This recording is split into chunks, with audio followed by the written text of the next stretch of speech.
Welcome to this week's CTO Studio. We have 4 humans around a table, and one of them is a robot.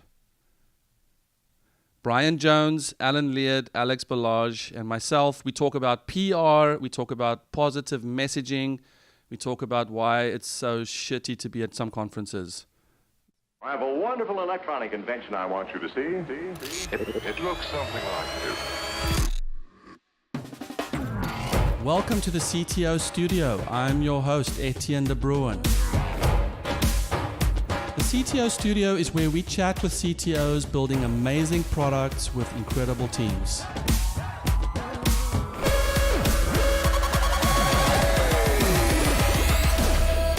Have you chatted with a CTO lately?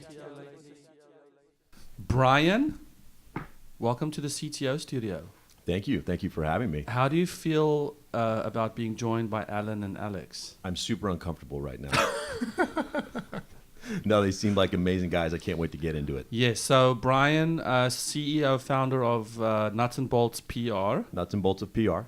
Alan is the CTO, co-founder of Limelight Health. Alex Balazs is the chief architect at Intuit. I am so out of my league right now. Great. I was pausing for long effect. dramatic pause for Wow, Intuit. very dramatic. Brian, so tell us about PR. Does it stand for public relations? Does it stand for publicity realized? Does it stand for... You should just stop. Okay, I should stop. Okay. Yeah. It does technically, the correct term is public relations. I actually don't even use that term. I like to use positive publicity because in my experience, public relations is just confusing. Too many people are trying to define it. And I think industry insiders purposely make it sound like it's rocket science. So outsiders or people running companies have to rely on them. So I just go down to the street level, the basics, and I say all it is at the end of the day, PR, public relations, is all about positive publicity. What can you do to create positiveness, to create visibility and shine a spotlight on your company? I feel like the sooner that you bring it down to that street level and you get rid of the jargon and you stop trying to define it, the easier it becomes for just regular type folks to take advantage of what it can do for a company, what it can do for your brand. I like that, but I'm immediately thinking I want to be positive, but now I don't know how or what to do with that. Isn't that where the PR comes in? So for instance, I'm doing this initiative or this happened at my company. It's positive, but I still need someone to know about it so that can get some coverage. Is that? Absolutely. It comes down to attention, exposure, whatever word you want to use, but any sort of positive thing that you can do to shine a spotlight on yourself or your business, create exposure, create visibility, all those sorts of things. It comes down to attention. So what kind of attention that you turn into content that's positive, that's going to make you look good, make your company look good, bring more people in. It doesn't always have to be about your company. It could be about a million other little things going on in day-to-day life. And as long as you can put a positive spin on it and create attention in order to bring people in, then you're going to help, you're really going to help give your company a boost or your brand or whatever you're selling. You're going to make people more comfortable. And that's going to create a credibility factor as well. So the more positive attention that you could turn into content for your company, then the more credibility it's going to create. It's going to do a lot of intangible types of things that are going to help you grow. So, Brian, that old adage, there's no such thing as bad publicity. So you're telling us that's not true? I don't think that that's true at all. I think that you want to stay away from the bad if you can, if you possibly can. If you put a positive spin on anything you do and you could help, really help outsiders understand what you do and always stay positive, it's only going to create more opportunity. That's why I say if you can stay positive, if you can help people understand what you do, you are going to bring more people in, and you don't do that by creating negativity. So that's why I always want to stay away from that. I definitely don't believe that sort of adage. Yeah. So our outgoing CEO, Brad Smith, one of the things that he was fantastic at, he was a great storyteller, and in fact, he would teach storytelling. So what do you think is the role of storytelling in terms of PR? I think everybody has a story to tell, even if they think they don't. So most people do, and most of the clients that I deal with say, I have no story to tell. No one's going to care about what I'm doing because there's just nothing to tell. And that couldn't be further from the truth. Those types of people actually end up having the best story. Because I think everybody gets pigeonholed and they get tunnel vision that all they can talk about is their product or service. They don't realize that the story lies with them, their experiences, their life experiences, and that's what people want to hear. And so you're able to create positive attention based on your experiences in life and still bring people in and shine a light on what your product or service is. If you can bring them in using any positive means necessary, and that means your life story, most of the CEOs and the clients that I deal with, they have amazing stories to tell from past experiences, whether it's college, high school, an ex-girlfriend or boyfriend, a marriage or whatever it is, and they're able to turn it into something that helps somebody else. So I think that's super true. Everybody has a story to tell, and it's all about stories. It's how you can craft stories and then think a little differently. Again, don't always think about your product or service. Think about life experiences. Those are the ones that are most compelling. Yeah, I think I love that because it's creating a personality around the company. And I think that when you see the companies that are constantly just posting about buy our service or let us tell you what we do, you turn those off, right? You don't want to watch them. You don't want to. But then there's the others where there's the broader story that becomes much more interesting. And I think it's really interesting what you're bringing up. I think it requires optimism. I like the mind shift from I want something from you, and I'm trying to position it so that I can get a call to action, versus I just want to make a positive contribution, and then the non-intuitive response, like people responding to that. I still have a problem though with where does this all go to? Is it a blog? Is it a tweet? Is it to me that's the PR TechCrunch. How do I get that positive shit in front of the right eyeballs? I mean, there's no magic bullet. That's what I tell everyone all the time. Everyone in this day and age is looking for instant gratification. They're looking for that magic bullet. It takes a lot of work. I'm not going to lie, it does. It takes a lot of work. It takes a lot of, trying to figure out what your niche is or what story is the most compelling. A lot of companies, I tell people all the time, unless you somehow come up with a way to cure cancer, you're probably not going to get covered immediately by Forbes and TechCrunches, those sorts of media outlets. You have to put in the work. You're not just instantly going to be covered by them. So that's why I go back to what can you talk about that might not have anything to do with your company, product, or service? What can you start to do to create a conversation? Most of the companies I've been super successful with getting them attention, we didn't talk about what they were doing from a product standpoint.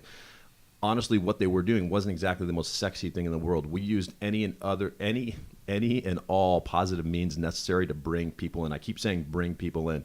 So it's not all about just media attention. There's things you can do in your local community as well to create torchbearers. So then other people who find out what you're doing and who you are go out and then they talk about you to other people. You're creating torchbearers. So it's not all just media focused. There's a lot of other little things you can do at the community level to create that sort of awareness, to create that attention that honestly at the end of the day is going to help facilitate new sales, new customers. I've even seen positive attention be able to attract or lure investors. So that's how powerful it can be. If an investor sees what kind of positive things you're doing and they see that your story is something super compelling, that makes them more comfortable with sitting down and figuring out what you're doing and if they really want to invest in you. So in a world where the digital age information is just ubiquitous and the message is just nonstop, how do you approach this space in terms of controlling the message when huge parts of the message are out of your control?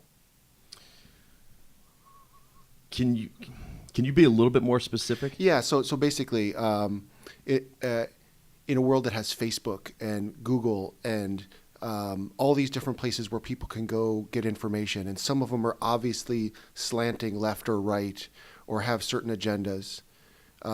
There's a lot of information out there. And so when that information is out there, and some of it may be true, some of it may be skewed, how do you approach telling this story, building this brand, delivering this PR in a world where information is out there that may countermand the message you're trying to deliver? Sure, and I'll try to answer that the best way I can. For me, especially in the beginning, I didn't care what platform. I didn't have the luxury of picking what platform. I had to pump out as much content as I possibly could and use all channels. And then after months and months of doing this and putting in the work, kind of take a step back and say which ones are really working. Where is my message being consumed the most? If you're referring to more of the kind of like the fake news era that we seem to be in, I come from politics. I worked for a member of Congress for 7 years, so I know how to notice the bullshit right away. And so what I try and do is I try and pull information from many different outlets. So I'll purposely read something on a far left website. I'll purposely read the same article on a far right website. I'll try and find some middle ground. I'll put it together. Not everybody has that much time to do that, but that's kind of how I work my bullshit meter, if you want to use that term. So that's how I kind of figure out what's what. And I constantly am consuming the news because that's the background I came from. The news is kind of my ally. I wrote an article in Entrepreneur a couple weeks ago, and I said, the news of the day is my ally for content. That's what I rely on. That's what gives me the ability to have my finger on the pulse of what society is thinking, what they're up to. I think too many people get caught up. You're gonna love this, Etienne. I wrote, don't get stuck in your podcast bubble. And I have nothing against podcasts. Obviously, I'm on one. But differentiate the news that you consume. Don't get stuck listening to the same thing that's just going to reiterate. It's too hard. It's too hard work, man. It's too hard to open yourself up to other people's paradigms. Well, I think to Alex's point, I mean, we're all bombarded with so much information these days, right? I mean, it's like if you think back, 20 years ago, you had a couple of outlets, right? You might listen to the radio, you might read the newspaper, you might turn on TV and see some commercials. Now, there's outlets everywhere. We open our phones, we get notifications. We have Facebook, we have Twitter, we have podcasts, we have all this stuff. So I think, maybe if I can just expand on Alex's question, I'm interested in your perspective on how do you rise above that? How do you get your message out there so that I think what you said a lot is this positive publicity is around connecting with the people so that they feel like they're coming into your company. They know who you are, which I think is awesome. But how do you rise above all the bullshit that's out there? I think is honestly, you just have to be confident in who you are. There's no magic saying I'm going to give you that's going to say other than you just have to be freaking confident in who you are. I want to interrupt you there because I'm the host of the show. Is that cool? Did you just ask permission to interrupt him? Because sure. Now we've wasted 20 seconds. No, I got excited. I am, so here's something I noticed. And I think I know the answer to this. What I noticed was, so I do these conferences around the country. So it's called the 0111 CTO conference. And obviously, as a San Diegan, I don't have access to those markets the way I have to this. So a lot of our outreach is done on LinkedIn, and of course, I'm now one of the many, many voices. When last did you take a LinkedIn message seriously, right? Well, I'm one of those people who I believe is genuinely asking CTOs, hey, do you want to come and have a day of conversations with other CTOs? And, the ticket price covers our cost, and there's no vendors. I just want you there. But for them, it's like 12 connection requests. I see we have a lot in common, or I noticed, so anyways. Two things I realized. One, the more casual and confident I am in myself, the more palatable my message is. And so a mentor of mine called it the spear emails, where it's simple, personable, and I can't remember the rest, entertaining, whatever. But I never got to the other part. But what I noticed was if I talk to people and I assume the best, I'm positive, I'm optimistic about my relationship with them, that already stands heads and shoulders above the news stream that they're getting, whether it's solicitation or whether it's the tweet or whatever. If you just, and I know it's very hard for the CTO brain to do this, but to assume that the person wants to hear from you, is interested in what you have to say, and that you are personable, like you're almost like you're texting somebody.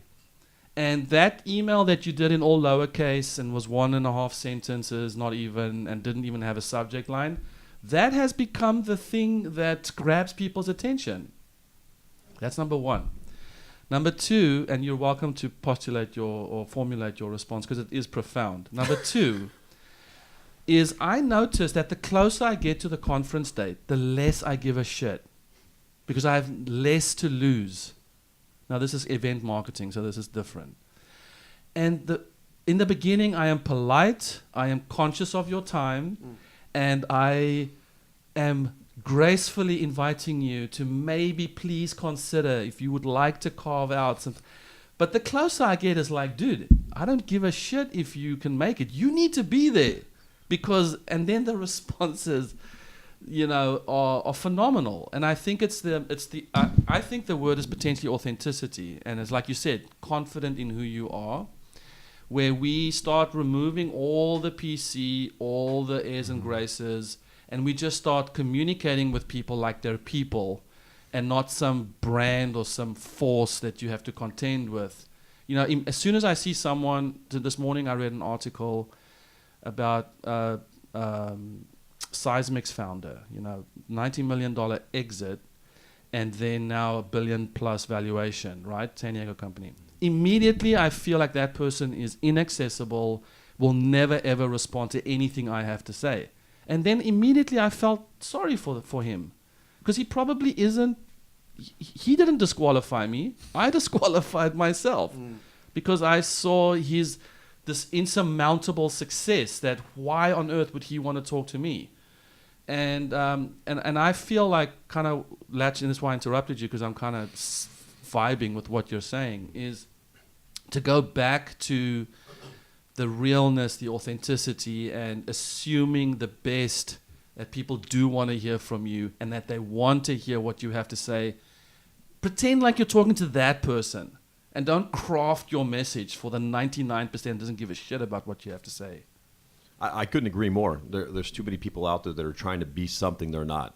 And the more that you do that, I think the more awkward and the less genuine, obviously, you come across. Instead of just saying, this is who I am, this is what I do, and I'm going to be me. And then you operate from that strength.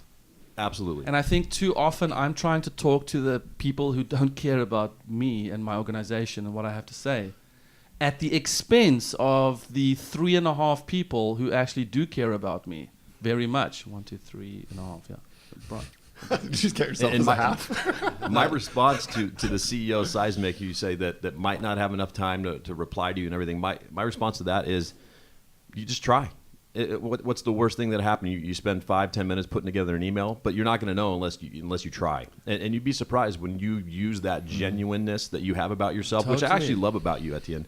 You are genuine, you're real. That's why I'm so drawn to you. But you use that in an email. At the worst case scenario, 10 minutes of your life, was wasted. Yeah. But you're not going to know unless you try. And you'd be surprised. You'd be surprised, that you get a response. No.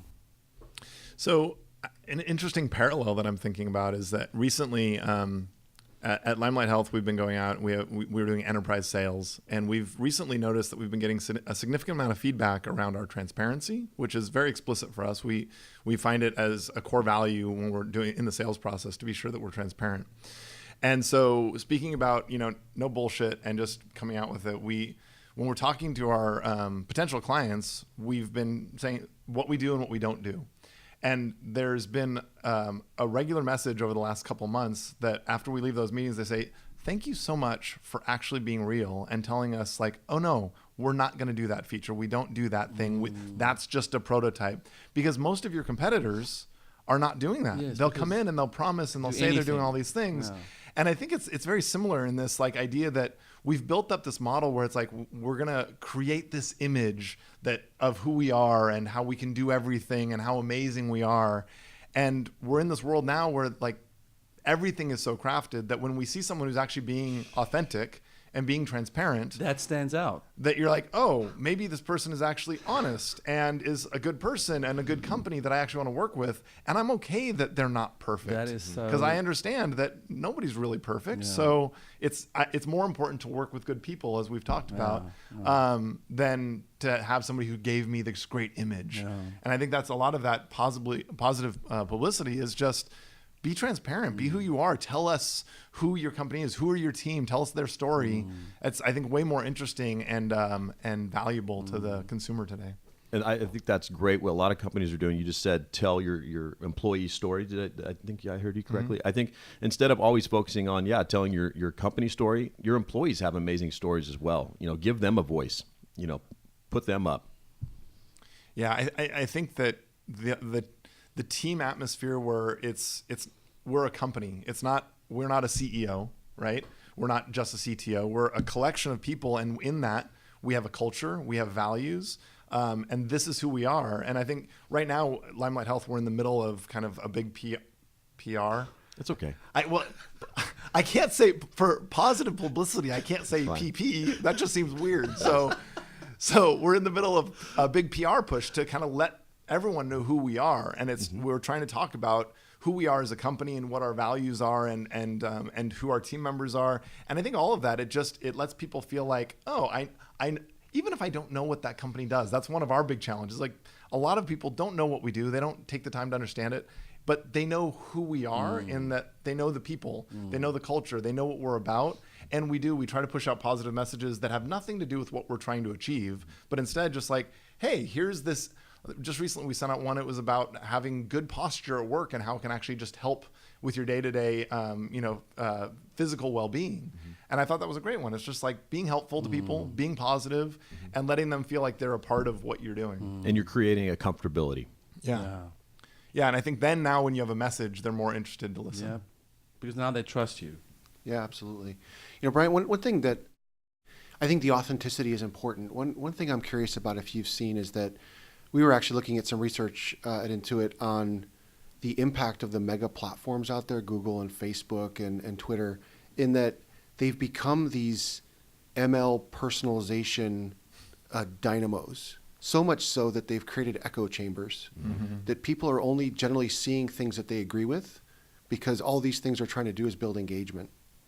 And I'm wondering if in the course of your work you've seen any of the kind of repercussions of that as you're trying to develop positive PR for companies, and that there's like generations of people growing up who are used to this environment where they walk outside and they're like, what the heck is going on? This isn't what I see on the internet. And people talk about the internet, they're like, that's not the internet I see.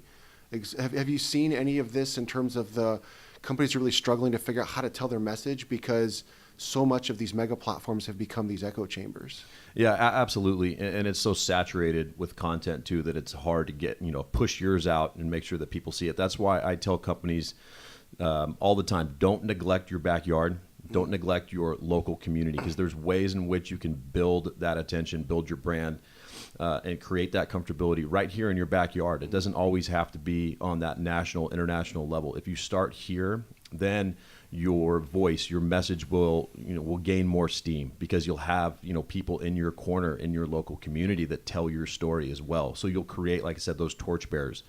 So the community is huge. It doesn't matter if you're a multi-billion-dollar company. Being active in your community and going out and introducing yourself and getting involved in a lot of different philanthropic goings on and events is going to help you immensely in the long run with that message you talk about, getting inundated in such a loud and noisy, market of social media. So don't neglect your backyard. I always say introduce yourself to every single stakeholder in your area, every elected official. Let them know what you do. Don't ask them for anything. And what you do is you create, again, a comfortability. You let them know who you are. And that's going to create more opportunity down the road. I've had so many instances where we invited an elected official into the office. We just said, hey, we want you to see what we're doing. We want to show you our place. We don't want to, just want to let you know what we're doing. We don't want anything from you. A couple months later, that same elected official, contacted the CEO of the company and said, hey, will you come on TV with me? We want to talk about what we're doing, in the tech community or in this community. I think you'd be great to come on TV with me. So there's an opportunity that you created. There's other, stories of you invite people in And maybe some of those people could be local influencers. And then they go on TV the next day and talk you up and be, your spokesperson at the end of the day. So don't neglect your local community. And I think once you get them in your corner, your voice gets louder and it's easier to tell that story. You're going to get people to like what you put on social. You're going to get people to, elevate that message. And I think Intuit is doing that with your.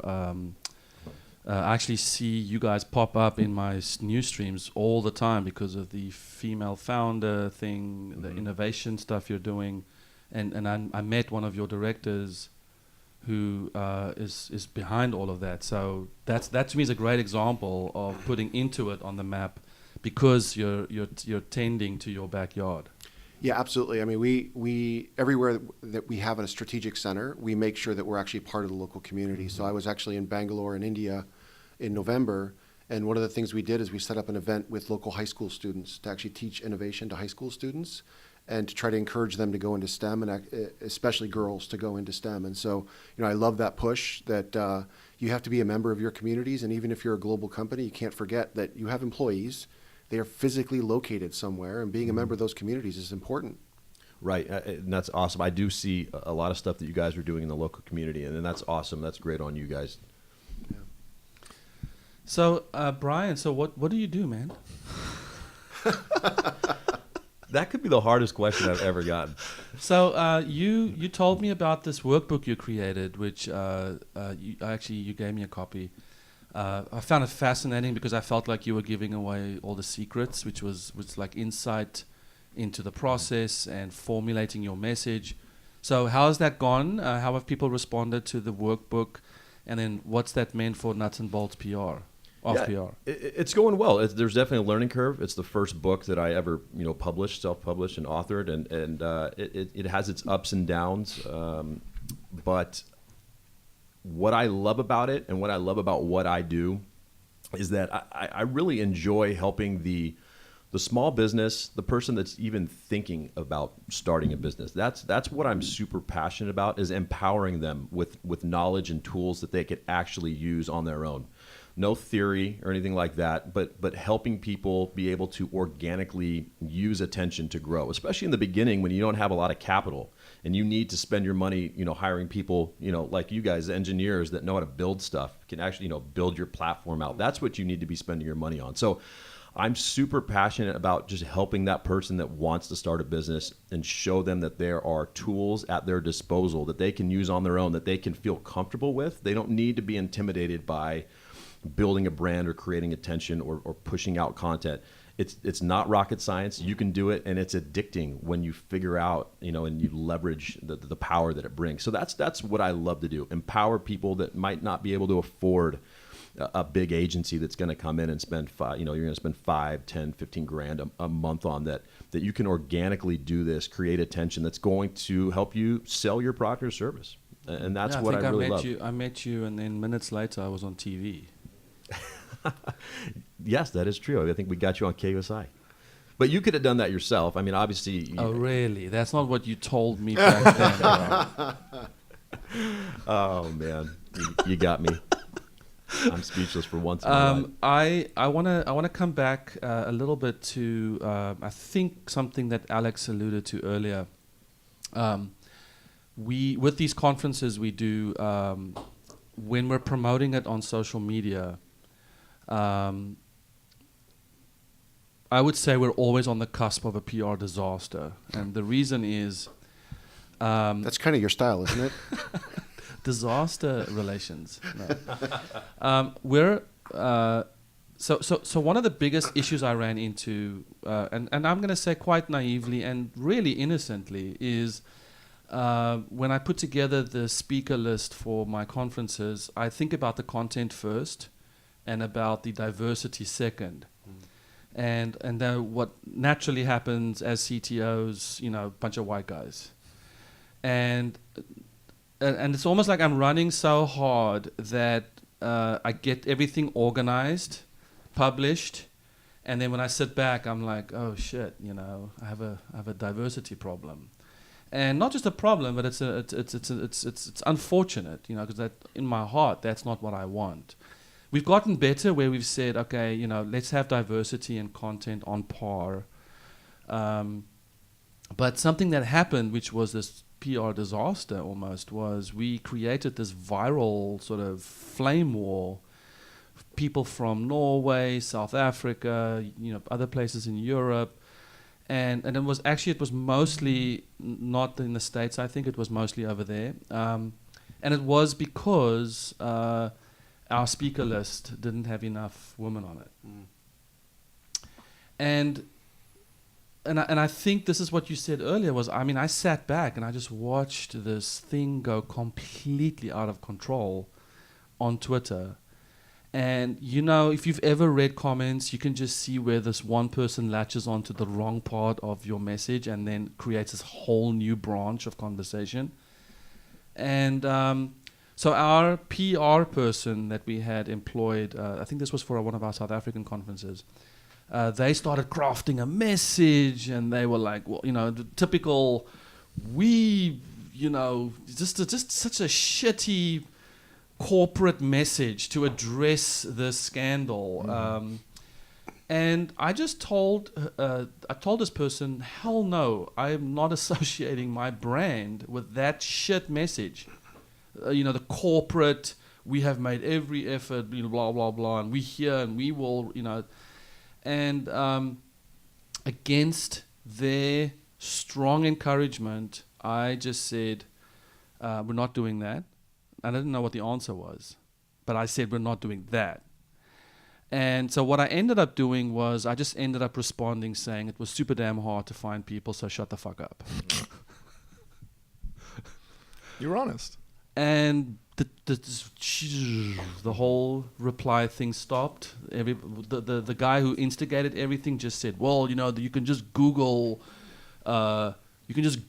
female tech people. And I'm like, okay, great.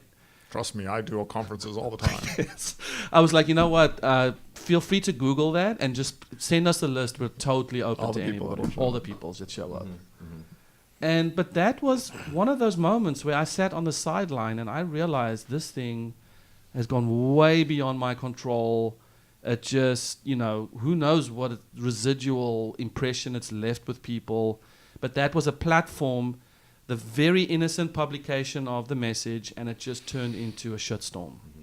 Yeah, I think that the transparency that you showed is important, right? Because you could have followed either the lead that the PR folks there were trying to send you towards, or come up with your own story, right? To try to say, well, how do I tell a story here, as opposed to just being transparent about it, right? And it doesn't mean, obviously, that you don't, going back to what you said before, Brian, about a positive spin on things, right? There's still ways to do that, but starting with the transparency is critical, right? And it leads to moments of self-reflection, right? So you said, okay, we solve for content first, diversity second. And so maybe this is a moment of self-reflection that says, well, maybe next time we solve for diversity first and content second, right? Because I know when we look at how we hire and how we create product, and then how do we then market and sell that product, one approach could be to say, well, we're going to have the highest bar for talent, and we're going to build the best possible product out there. Then we're going to go hire some PR guy to tell everyone in the world that we're creating a diverse product. Or we can say, we're going to go and hire the best diverse workforce, because any bar that you come up with talent is arbitrary. It doesn't. There's little proof that those bars actually are great predictors beyond the stuff that we talked about earlier today about cultural fit and proof of craft and all of that. So build an amazing diverse workforce that will build an amazing diverse product. And then when you go talk to the marketing folks, you're like, oh my God, it's so easy to sell this product. It's so easy to tell this story, right? And so the moment of transparency, the moments of reflection that get you to think about, all right, do I need to change the way that I lead? Do I need to change the way I prioritize? And then certainly the marketing and the PR you do on top of it becomes much, much easier. I mean, would you agree, Brian? Absolutely. Yeah. Absolutely, 100%. And this conversation is exactly why I don't even like to use the word PR, because everyone associates it with damage control. Right. Yeah. And in this day and age, I really think that PR and marketing have kind of blended together, especially in this digital age that we live in. They've definitely melted, to use a term. And and that's why I go with positive publicity, because PR is that term that just doesn't inspire, doesn't create confidence. It's always damage control. That's what everyone thinks of.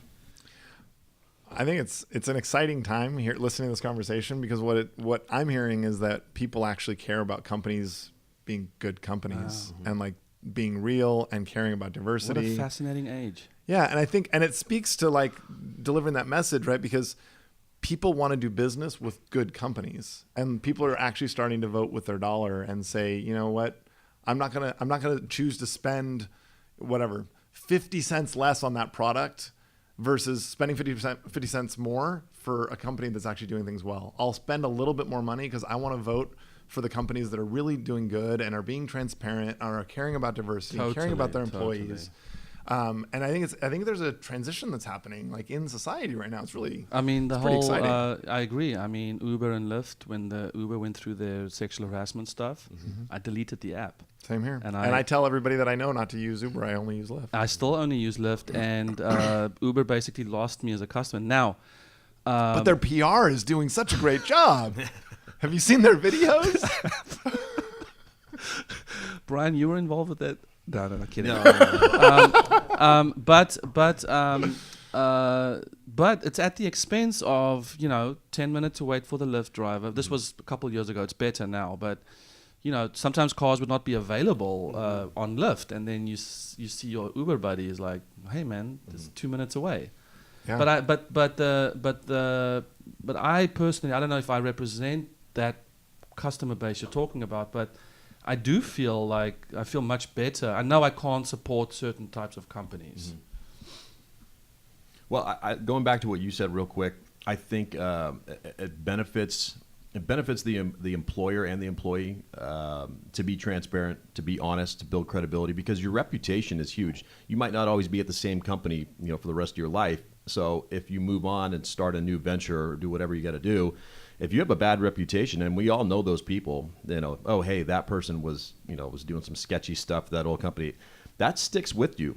So if you're making money today doing something that's sketchy, it's not going to help you in the future when you move on to something new. So your reputation really matters, and keeping that credibility is huge for somebody that might not be at the same company for 30 years. Yeah. What's making you money today might not be there tomorrow, and if you've cut the line, if you've taken advantage of people's trust, then that's not going to help you the next time you want to sell something. So let's talk a little bit about reactive PR. So positive meaning proactive, get myself out there. But what happens when I have a breach, or something really bad happens? I'm the CTO. We have to navigate some sensitive waters. I mean, surely there is a right and a wrong way to handle that.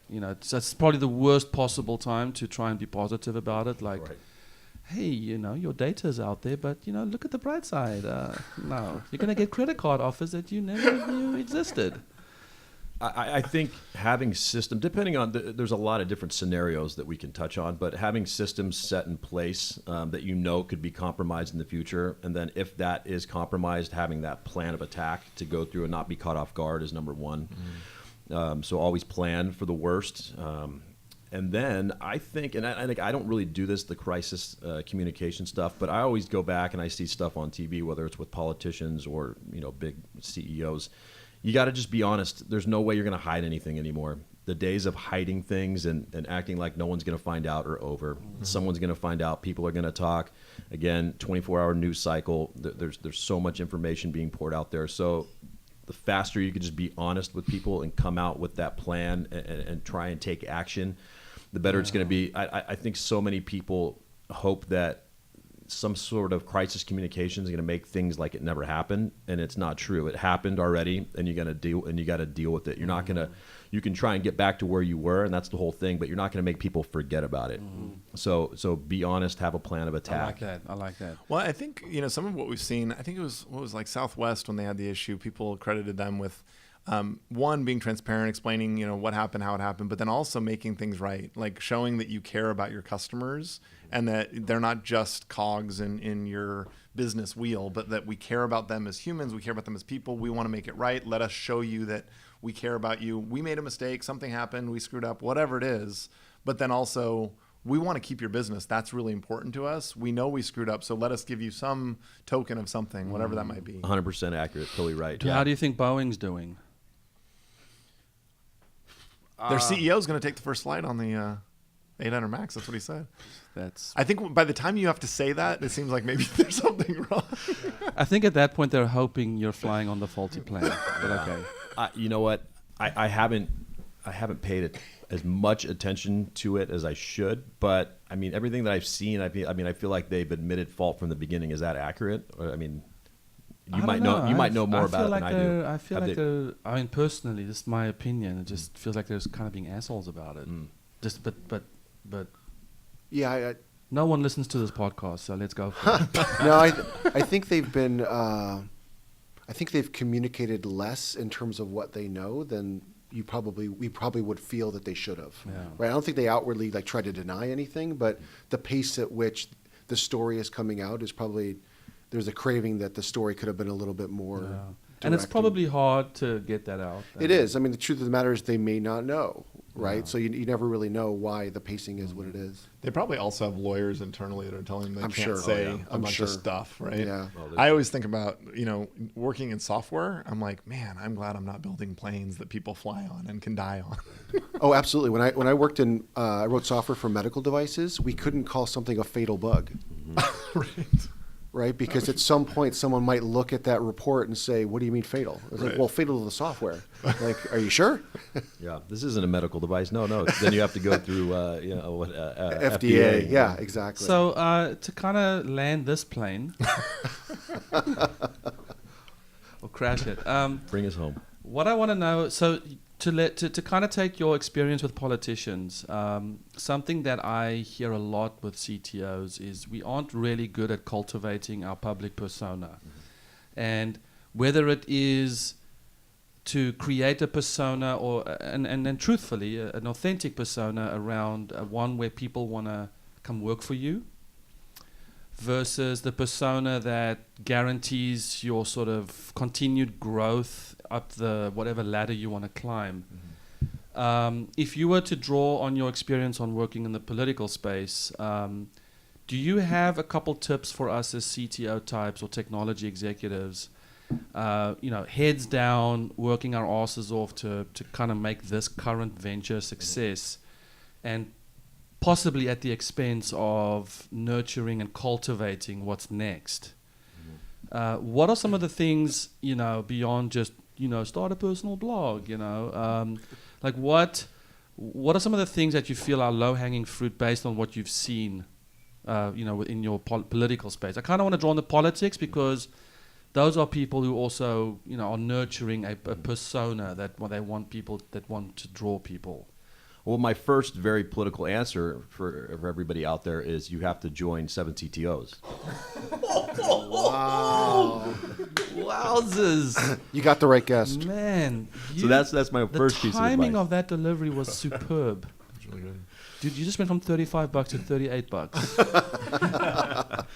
But riffing off that, really, I think getting out there and going to more events, meeting more people, is going to be huge, because I always like to say nobody knows really who you are, what you do, until you go out and introduce yourself. So start attending more meetups.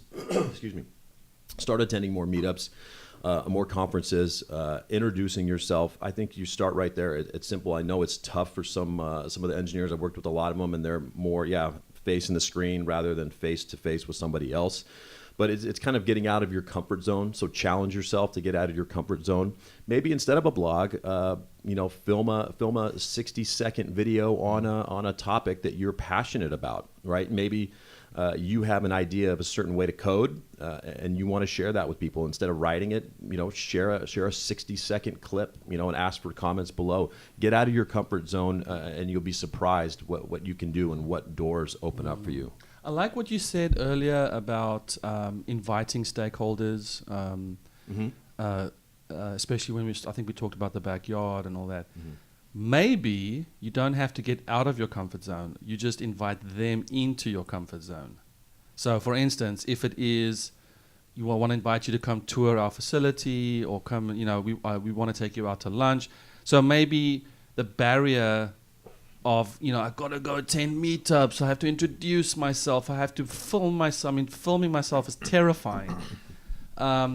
But maybe there's an easier way to say, hey, we're hosting a so-and-so, and we'd like to invite you to come to that. Is that a... Absolutely. I always recommend inviting people in, Yeah. especially if you are the business owner. If you're the employee, yes, I think going out to more meetups is definitely something you should be doing. But yeah, as the employer, as the business owner, bring people in. I always want to say bring people in, because then it just creates an added layer of comfortability. They've been in your, in your territory, and now that has helped you out a little bit more. One of the things that the 7 CTOs conference, one of the comments I've heard from almost every CTO that I've talked to about it was the difference between that conference and how the comfort level of individuals being able to talk to one another versus how they normally feel at meetups and conferences. And I don't know if it's like a CTO thing or if it's everybody, but you're at other conferences and it's like there's that awkwardness of introducing and whatever. And that was something that I found, and other CTOs have mentioned around the 0111 conferences, is that they feel different, and maybe it's because we're all CTOs there. But it's something that I think we've heard from a lot of CTOs, is that it's not in our comfort zone to like go to conferences and put ourselves out there, and because it feels somewhat self-promote. pretentious. Yeah, it feels pretentious, exactly. and it goes against kind of our logical brain. Like you either have to be on or off. Yeah, but I do think being able to invite people into your comfort zone, which I think every CTO that I'm aware of in the organization has such interesting things going on.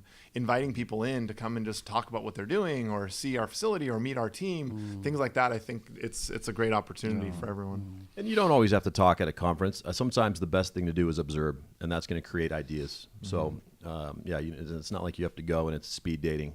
I think a lot of people feel that way when they go to a conference, like, I have to talk to 20, 30 people. It's like sometimes you could just sit back and absorb and listen. People like that too. When I go to conferences, and I'm a raging extrovert, I just want to be invisible. I just want to sit in my seat. I don't want to meet anybody. I just want to sit.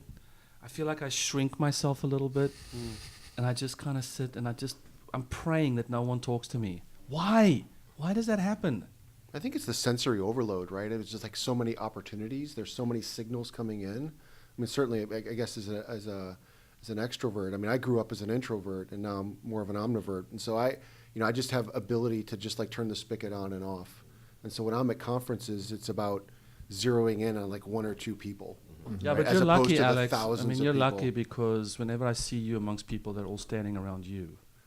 Yeah, I guess part of that is me, and part of it is the role. But yeah, one of the funnier stories is when I have this tech evangelist who works for me, and she sometimes sets up for me to meet with frontline engineers, and she'll say, Alex, they're really intimidated by you.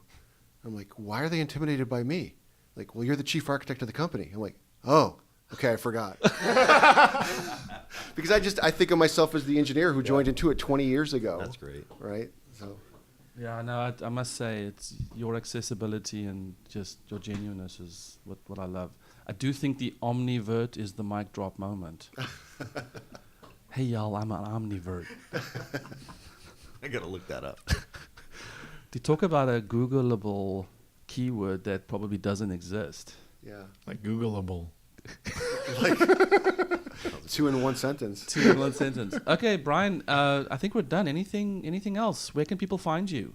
nutsandboltsofpr.com, my YouTube channel, Nuts and Bolts of PR. I have a lot of tips and advice there. So go to my website, my YouTube channel. I'm all over, Instagram, Twitter, all that good Very stuff. cool. So and are you genuinely positive? No, I'm super negative on there. I like to really, belittle people and Yeah. put them down. No, of course, it's all positive. Okay, Brian Jones, Alan, Alex, thank you for joining us. Thank you. That was a lot of fun. Brian. Thanks.